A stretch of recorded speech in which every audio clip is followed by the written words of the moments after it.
Detective Axel Foley likes to get to know the locals. But some shady operators just don't like visitors. How you doing? You know, this is the cleanest and nicest police car I've ever been in my life. This thing's nicer than my apartment. Eddie Murphy, the Beverly Hills Cop with a subtle approach to police work. Wednesday at 7 on BBC One. Leslie Nielsen will be ready for roll call in his spoof police squad on BBC Two in 10 minutes.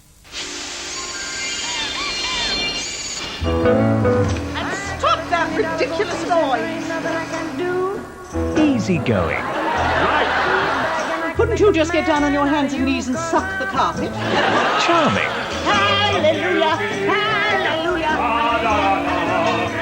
Quiet. Now listen to me, Tom. Gentle. Peace and tranquility, waiting for God. Tomorrow at 8:30 on BBC One. Anne Robinson's been waiting here on BBC One for your points of view.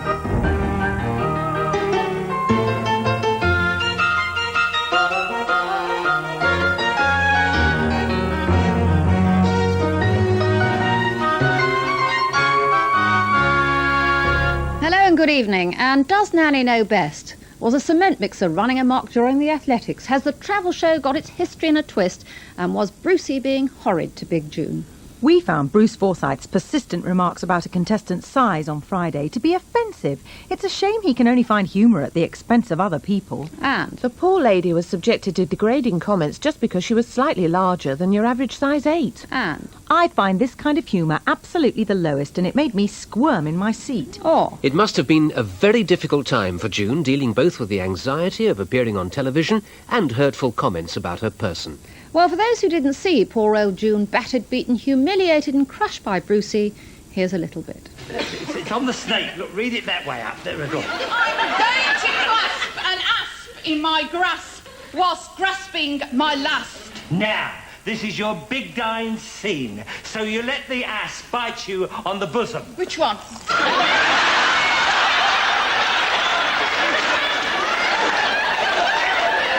Well, it's nice to have a choice.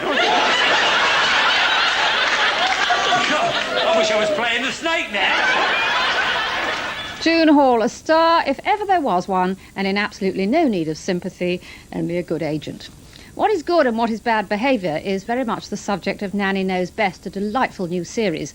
Nanny Smith, trained in the 30s and with a career spanning 50 years, has arrived to give us the benefit of her enormous wisdom. Unmissable, this. Last Sunday, she faced the challenge of 2-year-old Henry, who is naughty by anyone's yardstick except Nanny's, because she doesn't believe in the word. Unhappy, maybe. And when he's out alone with her, well, angel is a better description. As a parent, it's so easy to actually regard Henry's behaviour sometimes as not bad, but naughty anyway, and you don't view it as that. No, I don't. I avoid using words such as good and bad and naughty, because what is good and bad and naughty, it is doing something other people don't want you to do. Because you think suddenly, there he was with you two, and then somebody comes and lives in his house. He can't think, oh, aren't I lucky, it's a little brother. It's somebody who's pushed him out of the nest. Nanny Smith, every home should have one, except possibly Joanne Deakins. She was incensed. I've never heard such outdated, patronising claptrap as Nanny Smith's advice.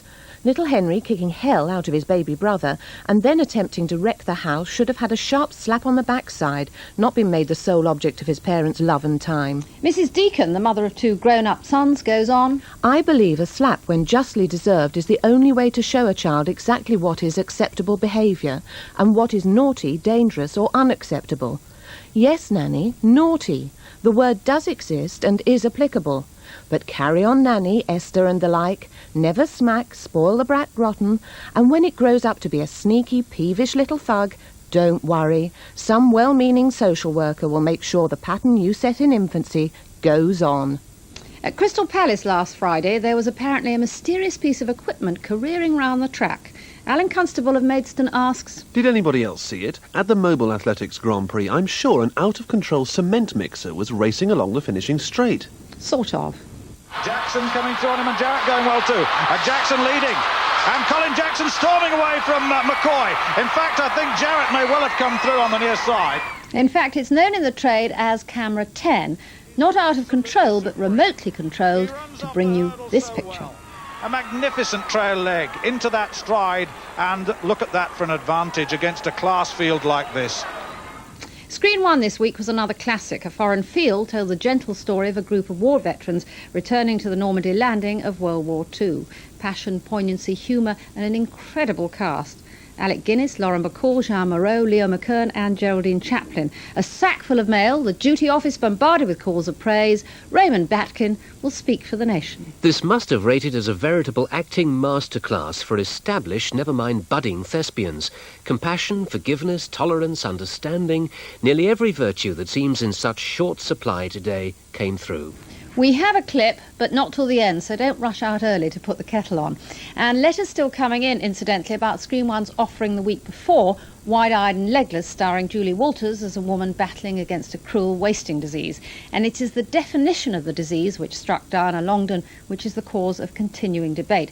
For example, this letter from Una McWhinney in Norwich, who says she watched with special interest because she suffered from ME 10 years ago and her daughter is also a sufferer. I thought the drama was very good. The problem is that people suffering with the illness and their carers, who would have been especially interested, have just been told by the BBC that there is no hope. There is hope. I suffered with ME for 12 months, and providing I get plenty of sleep, I can lead an active life. And Suzanne Lyne in Bristol wrote, I'm angry about the words you used to describe myalgic encephalomyelitis. You described it as a wasting disease. As a 16-year-old ME sufferer, I can tell you it is a debilitating and very distressing illness, but it does not cause people to waste away. Well, let's try and clear up the confusion. In the drama, the condition suffered by Diana Longden is never actually defined, yet a great deal of what has been written about the play in newspapers and magazines automatically described it as ME, or chronic fatigue syndrome. Dr. Simon Wesley, who runs ME clinics at King's College Hospital in London, wanted to make this point to reassure people. A lot of the symptoms portrayed by the character in the drama, such as convulsions, muscle problems and so on, were not characteristic of chronic fatigue syndrome. The drama also implied the condition was fatal, and CFS is not. CFS is manageable and beatable. The travel show last week popped off to the lovely Exmoor towns of Linton and Lynmouth, and this is what Carol Smiley had to say at the start. Lynmouth and Linton are known as the English Switzerland because of these Alpine-style houses up there on the hill.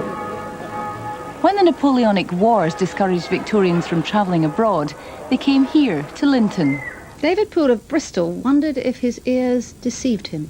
Were we really told that the town's popularity originated from the time Victorians were driven from their normal holiday haunts in Europe by the turmoil of the Napoleonic Wars, and so took to peaceful Devon? I'm puzzled. What could explain the Victorian sudden abandonment of continental holidays for fear of wars that ended 22 years earlier?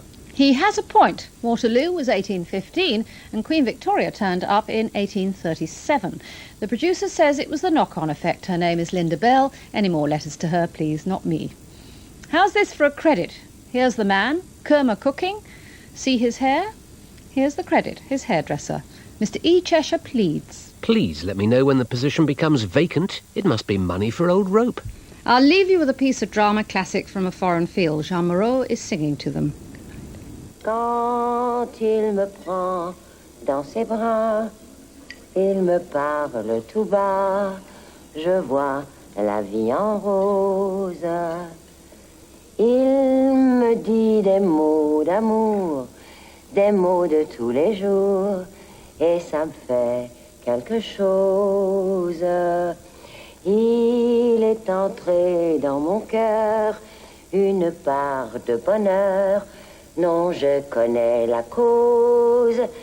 C'est lui pour moi, moi pour lui dans la vie. Il me l'a dit, l'a juré pour la vie.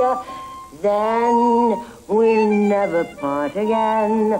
Alors je sens en moi mon cœur qui bat.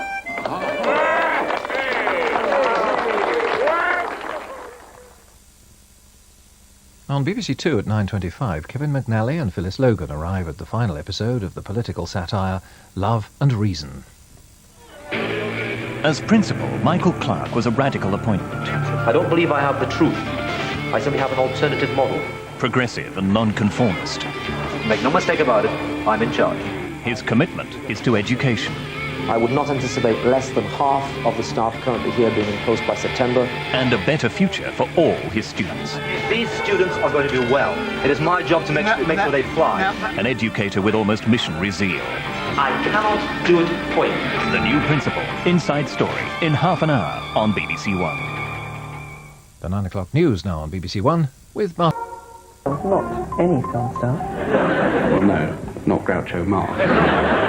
And revel in the smell of Reeves and Mortimer. So who makes it? Bob, I'm glad you asked. It's Reeves and Mortimer. Sorry, who? That's Reeves and Mortimer. Ah, well, there's your guarantee of satisfaction, all right. Comedy of your choice. Monday and Tuesday nights on BBC Two. She's absolutely tremendous. My mother's sitting here in her dressing gown with her face. It's just me, darling. I know dressing gowns. She knows nothing about fashion. Anyway. Absolutely outrageous. Darling, it's me. I'm coming into the office now. I'm coming through the door. Absolutely marvellous. Fabulous kids. Oh. Jennifer Saunders is absolutely fabulous tomorrow at 10 on BBC One. Now, to combat the evil forces at work on BBC One, we're looking for an action hero with style and a wit, and definitely an expert knowledge of archaeology.